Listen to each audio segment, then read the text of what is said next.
link on this side, which is the driver's side. So the as you can see, it was missing the rubber boots.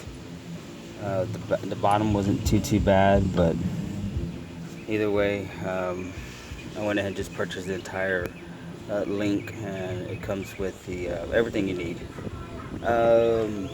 So this is a 2007 F-150. So down here, you can see that. So what you want to use there is a you want to use a socket. It's a small socket to hold that nipple there. It's a 5/16. So what you want to do is you're going to want to hold that nipple with the 5/16 socket, and then up here there's a nut, and that's a 3/4. So you're going to hold that with an open end wrench, or just a wrench. And what I did was I unloosened it as much as I could, and then everything eventually started spinning. So that's when you have to put the small the 5/16 socket here.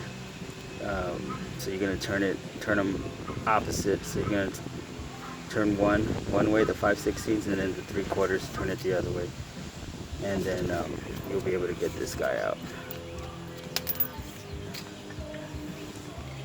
And up here, what you want to use is a 50mm for the top. It's a 50mm right there. You can use a socket for that, and then 15mm wrench is where you're gonna put the wrench here. And again, if you don't use the wrench and you try to use just the socket, everything's gonna turn. Okay, so that's why you need a wrench, 15mm, while you're taking this off. And so once you've removed the top, and we've already removed the bottom, so this thing's pretty much ready to be taken out. However, I can't take it out right now. This sway bar is not moving. It's probably because I still have the other link on the on the passenger side. It's still there, still mounted. So what I'm going to do is we're going to head over to the other side, and we'll take that one off. Alright, so one thing I want to show you was you can use the cardboard there on the ground, and that actually allows you to gain access underneath the truck if you don't have a mechanic creeper. So you can use that. It does wonders.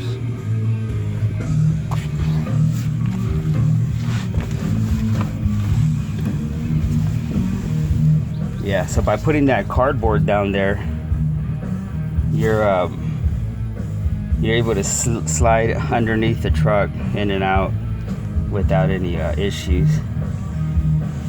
So let's go ahead and take it off.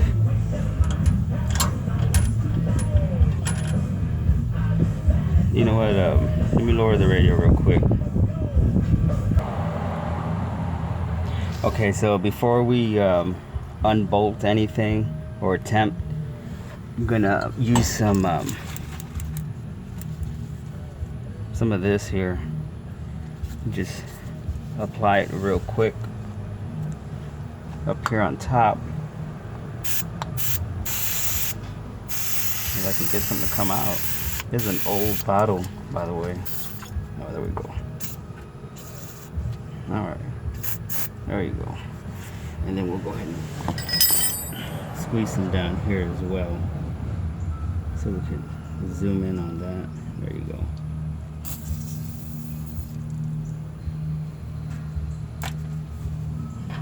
Alright, just give it a few seconds. And then we'll start unbolting. So what we're gonna do here is we'll place the 15mm wrench. We'll place it there, and then what we're gonna do is we're gonna have it. Let me see. Hold on, real quick. It's kind of hard to do it while I'm holding holding the camera with the other hand. So let's see. Probably gonna go this way. Okay. So this is gonna go down here. We'll just lean it against the caliper there.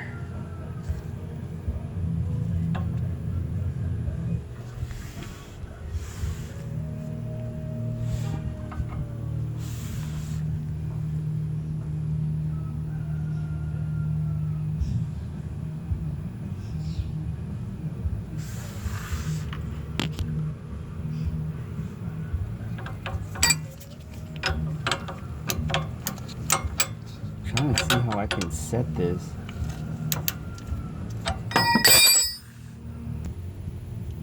Okay, because that's going to be the setup right there. So this is the passenger side, and again, this is a 2007 F150. So you'll put your wrench like so. You're gonna lean it up against the caliper, and then you got your ratchet up there, and that's gonna help you take that top bolt off.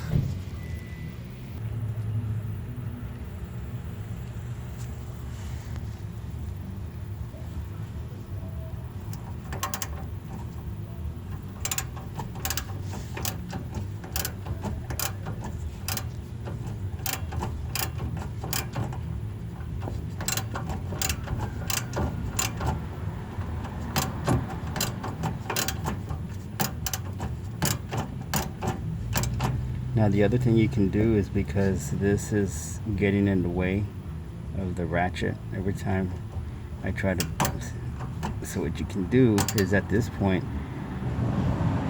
you can start using this to unloosen.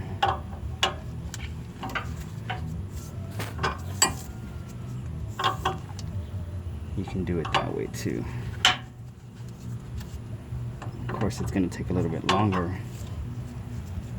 but you get the idea.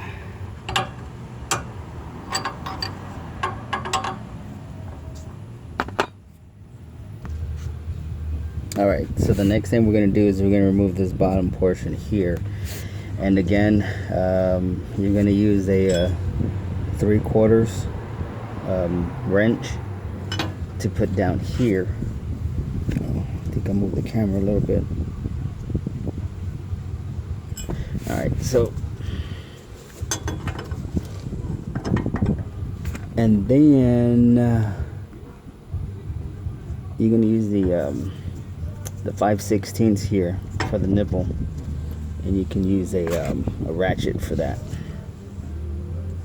First thing we want to do though is we want to unloosen this 3/4 or 3/4 bolt. We want to try and unloosen that one first, and then once everything starts spinning, that's when you're going to use the socket to hold that nipple from moving around.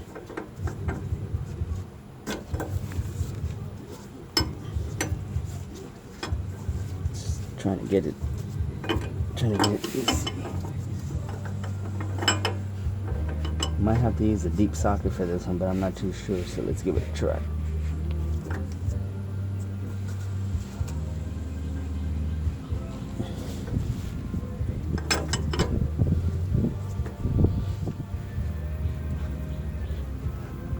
Okay, there it goes. Okay, so I felt it move, the bolt. It's still moving, just the bolt. Okay, now the nipple's starting to move. I don't know if you can see that on the video. So once that happens, then that's when you want to get the socket, the 5/16 socket, and then while you're moving this one way, you'll be moving the ratchet the other way. So let's try that.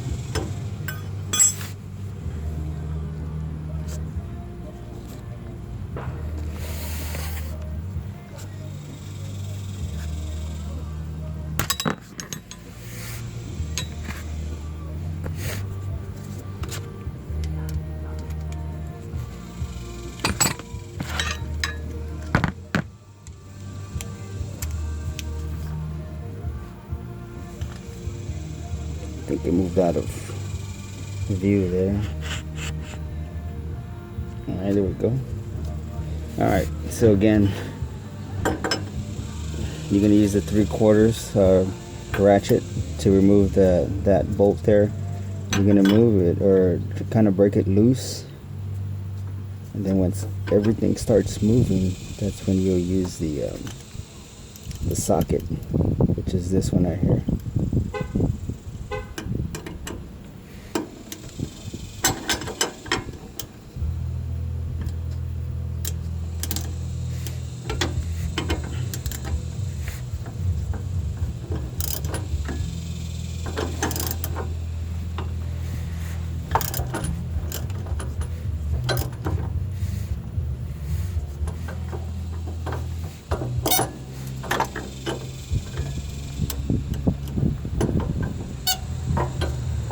If you have a drill, you can like one of those DeWalt's brushless motorless, or I'm sorry, brushless motor. You can use that right here, but make sure it's everything's already loosened. You don't want to mess it up trying to break it loose. You want to break it loose with the tools first.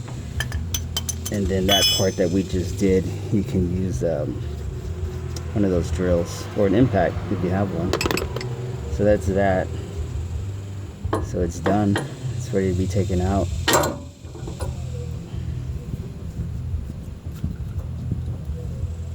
And there it is.